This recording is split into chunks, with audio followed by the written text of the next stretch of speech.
Finding your first accommodation as an international student in Australia is not easy. And here is why. First thing, you don't have a rental history in Australia. Second thing, you don't have a proof of income in Australia.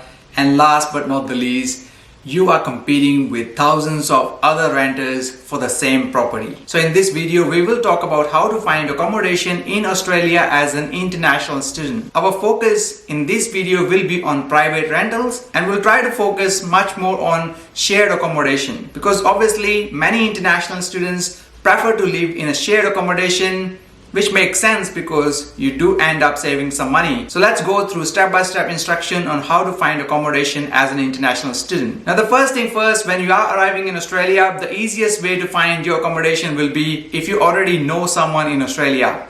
So it could be a friend who's living in Australia, or if you have a family member, that's great, because you can either share your accommodation with them, or if they can help you find something available in the market, that will be great. That will certainly save you a lot of energy, time, and most likely some money as well. But if you don't have any friend or family member here living in Australia, then what to do? In that case, if you're coming to Australia by yourself, here are some things that you can do. First thing first, I would suggest you that you should book a temporary accommodation, whether you book this temporary accommodation through your university, or you can book an Airbnb or through a hostel website or a hotel. As first couple of nights or few days, you will need to have some place to live in. So it's ideal that you book this temporary accommodation nice and early before arriving in Australia. And I wouldn't suggest you to book a long-term accommodation from overseas. The reason being that sometimes you don't like the place you're living in, or the people you're sharing your accommodation with, or sometimes the place is just too far away from your university or your work. So that's why the first thing I suggest is to book your temporary accommodation. And for that, as I suggested, you can book it through your university, Airbnb, hotel or hostel. So after arriving in Australia, you should start looking for your long-term accommodation. Now before start looking for your long-term accommodation, here are a few things you need to keep in mind. The first one is your budget. How much money you're willing to spend on your accommodation. As a student, obviously you won't have a lot of budget to spend on your accommodation, and it is one of those expenses that is a fixed cost each month.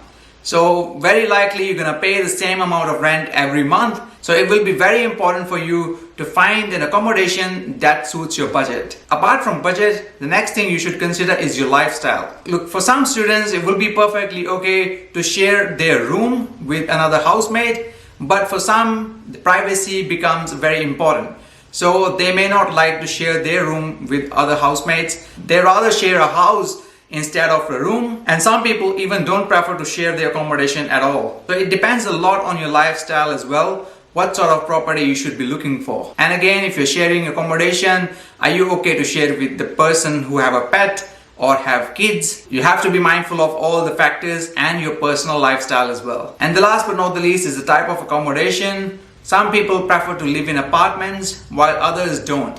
So if you want to live in a proper house with a backyard and the front yard, you don't want to live in a tiny apartment in the city, then you might have to choose a little bit further outside the city center to live and find your accommodation. So consider these factors before actually start researching. Now obviously the next very important step will be to start researching for your accommodation, obviously depending upon your individual needs. So the first place I suggest you to do your research on is Facebook groups. When finding accommodation in Australia, Facebook groups plays a huge role. I personally managed to find some accommodations through Facebook groups in the past. So if you are coming to Australia, I would suggest you to join a local community in the city you are coming in. And if you can find a community from your own home country, that will be even better. So let's take an example of an international student who is coming from India to study their master's degree in Melbourne. So what I suggest you to do is that you should find some local Indian community groups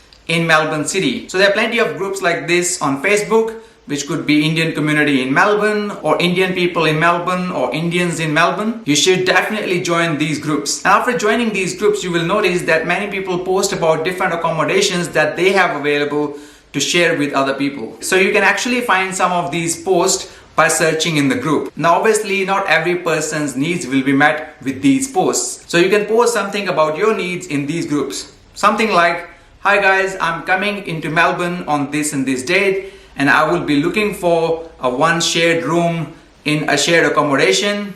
This is my budget and I would love to hear from you. You can private message me here itself." So in this way, you can post about your needs, and sometimes people will reply back to you and get back to you if they have such accommodation available. I've personally seen many people finding these sort of accommodations through these groups. So they are very, very effective way of finding accommodation here in Australia. The second thing will be Facebook Marketplace, another popular way of finding a shared accommodation. So in this case, you can go on this platform, Facebook Marketplace, and put some filters based on your budget and individual needs, and then look for houses or accommodation in the suburb you're preferring to live in. And once you have found something that is relevant, that you like, then you can send a private message to the person if they have this available, and you can have a look or inspect that property. And after Facebook Marketplace, the next will be Gumtree, another very popular platform for finding pretty much anything, not only just accommodation. But there is a specific section about finding accommodation in this website, and you can click on that specific section or category and then look for accommodation. And again, you can put some filters that will help you to meet your needs better, especially in regards to your location, preferences, and your budget. Now, once you found a property that you really like, then you can private message on this platform saying something like, "Hey, I've just seen your ad on this platform and I would like to inspect this property if it's still available. Please let me know on this mobile number and I look forward to speaking to you." Now the next website is flatmates.com.au. Now if you're specifically looking for shared accommodation, this platform can be great for you, as they have got plenty of ads in regards to these shared accommodations. Again, there are plenty of filters that you can choose from to meet your individual needs. And once you find the relevant property, then you can send a private message on the platform as well. Apart from these websites and online platforms, you can also look up on a student boards in your university. Sometimes other students post about shared accommodation in your university, or you can even rock up to your local grocery stores, like some Asian and Indian grocery stores have some ads regarding accommodation available in that particular suburb. You can also ask your student support services from your university or institute if they have any leads or if they know any shared accommodations available in your area. Now there are some other popular real estate websites like realestate.com.au, domain.com.au. These sort of websites are really popular for finding accommodation as well. Just note that these websites are not so popular for shared accommodation. So if you want to rent the whole property by yourself, then definitely this could be one of the places you should check. And maybe once you have got the property in your hand, then you can share it with other people as well, as long as the owners allow you to do so. Now once you have found any property that you really like, the next thing you need to do is to inspect the property. Make sure that you personally go and inspect the property and do not rely on the photos that are available on the websites or other platforms that you have seen. Because sometimes the photos that you see online is quite different to the reality. As I said, I've seen properties that were advertised very differently online, but in reality, they were complete dump. So you don't want to be signing up for something just by looking online. And very importantly, don't transfer any money until and unless you have seen the property and you have signed an agreement, because there could be some scams or some people try to trick you to do this to get money from you. So be mindful of those things as well. Now, apart from just inspecting the property, if you are going to share a property with someone else, it's very important for you that you go and meet the people who are already living in that property. Why it is so? Because you need to check the compatibility, whether these people who are already living in property, can you live with those people? Because sometimes people have different preferences and may have a different likings and may have different understanding. And especially when it comes to shared accommodation, your housemates will be very important part of your life. And you don't want to be living with the people who you don't really like to live with. So very important, you can catch up with them for a coffee or you can go to the place, inspect the property and have a chat with those people and then make a decision whether both of you are comfortable with each other and compatible to live in the same property. So now let's say you have found a property, you really like the property and you're comfortable with the people who you're going to share with. The next step will be to sign the lease. So make sure to read the rental agreement carefully and sign up for a lease. So your landlord should know about whether you're renting this place in a shared accommodation with other friends, and usually if agent or landlord is involved, they will need to be updated if you are going to live in this property. Obviously you'll need to pay some bond.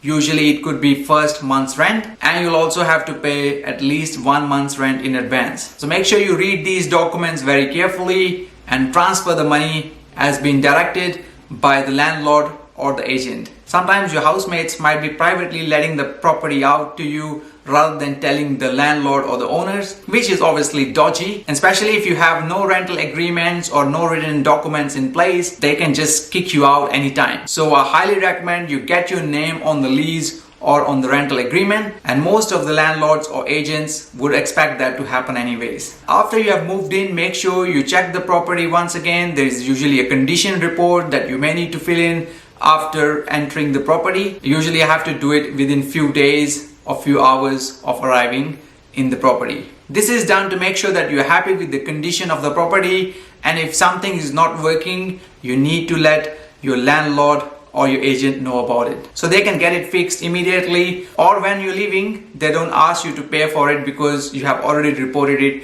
as broken. One last advice before we finish this video, especially for the students who are coming here for the very first time, please be careful when dealing with someone online.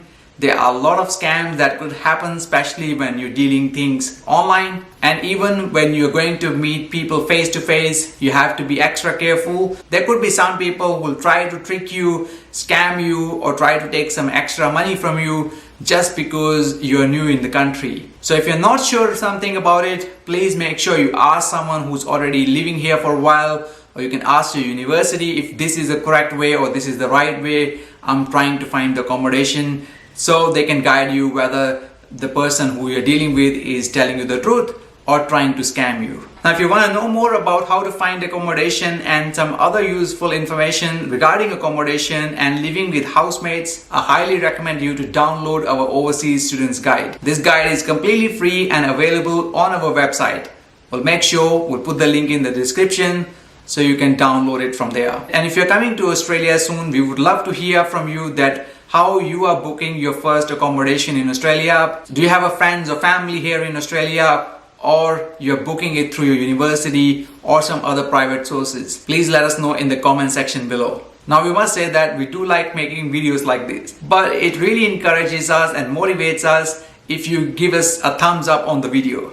So please do that before leaving this video, and please make sure if you find any value to share it with your friends as well. As always, thanks for watching. See you in the next one.